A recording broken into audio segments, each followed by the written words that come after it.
This is Study English with Stories. Today is episode 5, The Friday Plan.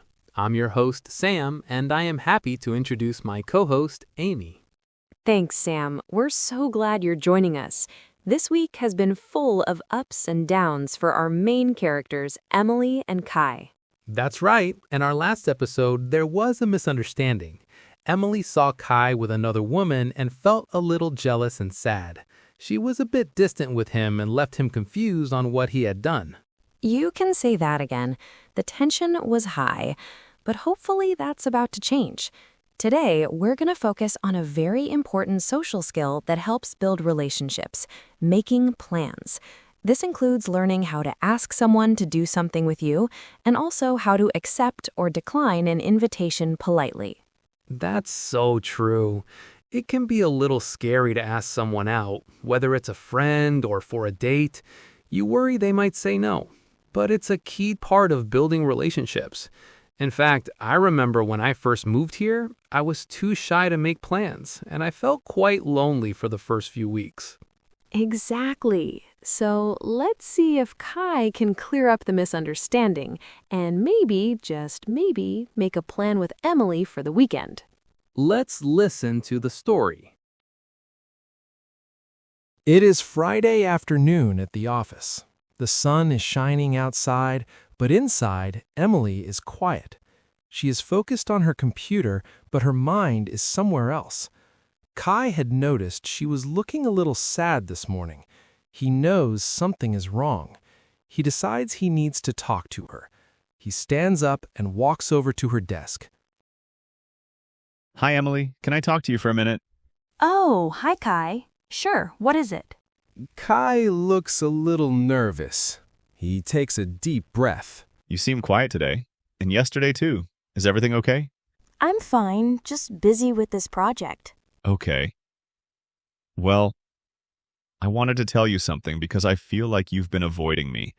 The woman I was with at the cafe yesterday, that was my sister, Maya. She was just visiting for the day and I wanted to catch up with her.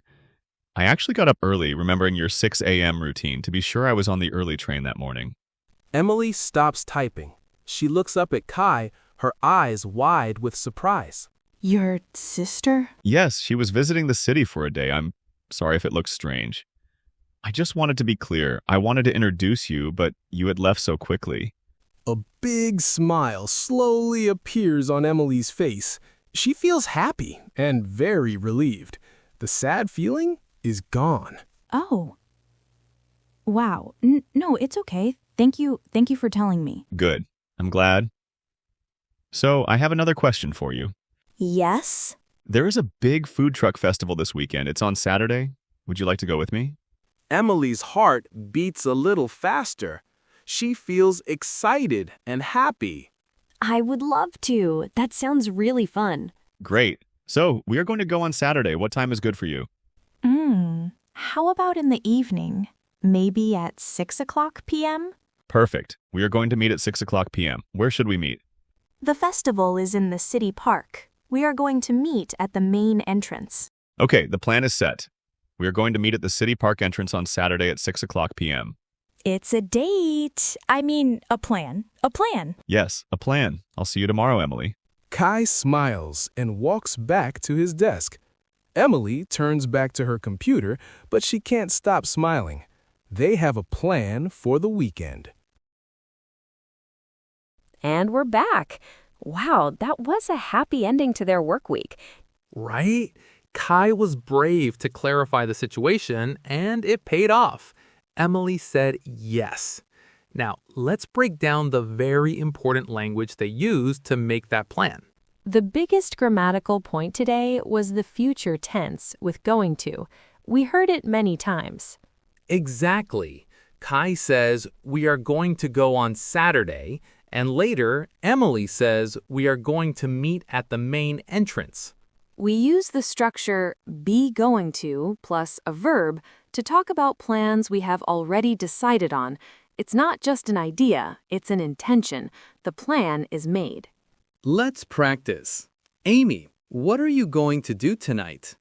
I am going to cook dinner and then I am going to watch a movie. What about you, Sam? I am going to call my friend. See?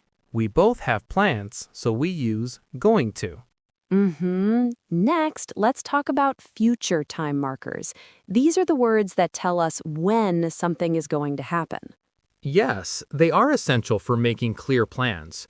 Kai mentioned this weekend and on Saturday, and at the end, he said he'll see Emily tomorrow.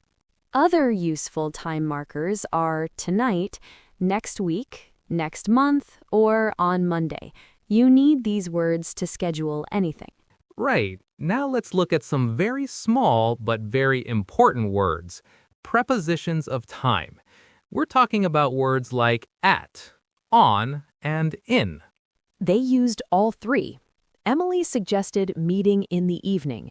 We use in for general parts of the day, like in the morning or in the afternoon. Then they decided to meet at 6 o'clock p.m. We use at for specific clock times, at 10 o'clock, at noon, at midnight. And finally, the festival is on Saturday. We always use on for days of the week and specific dates.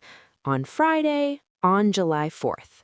So to recap, a plan was made for in the evening on Saturday at 6 o'clock p.m. That's a perfect example. It is. Now, for our social English segment, what if Emily was busy? She could say no, but there is a more polite and friendly way to do it. And that brings us to today's idiom, to take a rain check. Exactly. If someone invites you to do something, but you cannot, you can say, "I'm sorry, I can't. Can I take a rain check?" This phrase means I cannot accept your invitation now, but I would like to do it with you at a later time. It shows you are still interested, but just unavailable right now. It's very common and very polite. For example, do you want to get lunch today? Oh, I'd love to, but I have a meeting. Can we take a rain check for next week? Perfect. It's a great phrase to add to your vocabulary. So let's quickly summarize the key takeaways from today's episode. First, we learned to use going to talk about future plans and intentions. Second, we covered future time markers like tomorrow and on the weekend to say when things will happen. Third, we reviewed the prepositions of time, in for parts of the day, on for days and dates, and at for clock times. And finally, we learned the social idiom take a rain check to politely decline an invitation for now. That was a packed lesson. Great work today, everyone. Keep practicing making your own plans in English. Play back these conversations and practice the phrases yourselves or with a friend. The more you practice out loud, the more confident you will feel to speak in English.